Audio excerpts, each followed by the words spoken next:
بدنا نقطع من دار لدار معنا عم حسين. العالم طافت يعني. ما بغى يطلعوا مرضانين وبرد. ماشي تمرق خالص من المي كلياتها. اذا بدك تفوت جوا نفس الشيء كمان بدك تعصى هنيك. ليك هي خيمها طلع كلها طايفه الخيام هوني.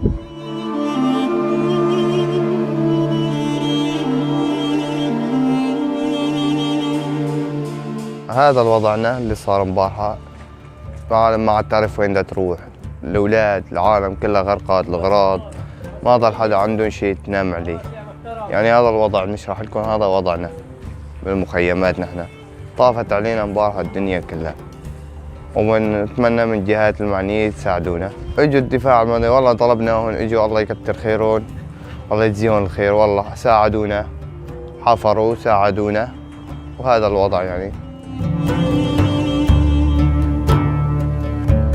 سبب الامطار الغزيره الامبارحه جت بالليل في مخيم ضياء 2 حوص، في كذا بيت غرقوا بالمي.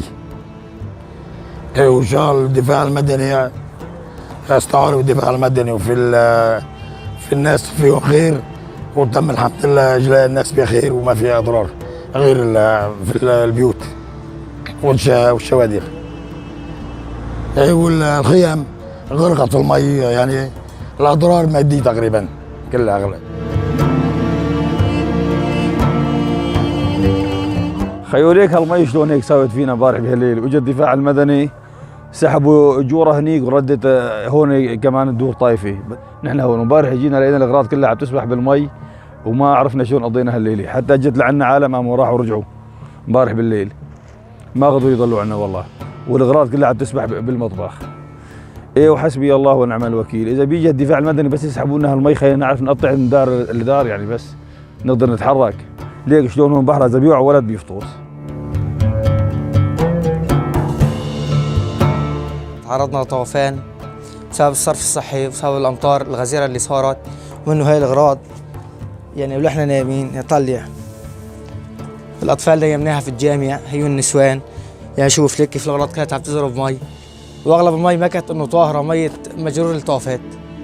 يعني نتمنى من الجهات المعنيه، من الانسانيين، من الناس، بس يا ترى في حق العالم يعني صدقا بالله هاي الاغراض، شوف هاي كل الاغراض صارت مي، حتى مكان تنام فيه ما ضل، الموني عبيت مي، يعني لا حول ولا قوه، يعني الوضع صفى بالحضيض، يعني مثل هيك ما صار فينا، يعني احنا قاعدين طافت البيوت علينا، طافت الاغراض، الموني يعني عبيت مي، كلها صار للكب، ما ضل عندنا لا فوق ولا تحت خالص، يعني وضع كان كثير مأساوي جدا جدا، كان من الاطفال وكان من النسوان وكان من الكبير، يعني هاي وضع طين طالع لك هاي طين، شوفوا استاذ الطين والمي الوسخ والكلها تفاتت علينا، يعني البيوت انغمرت ما يقارب من مكان في كل غرفة.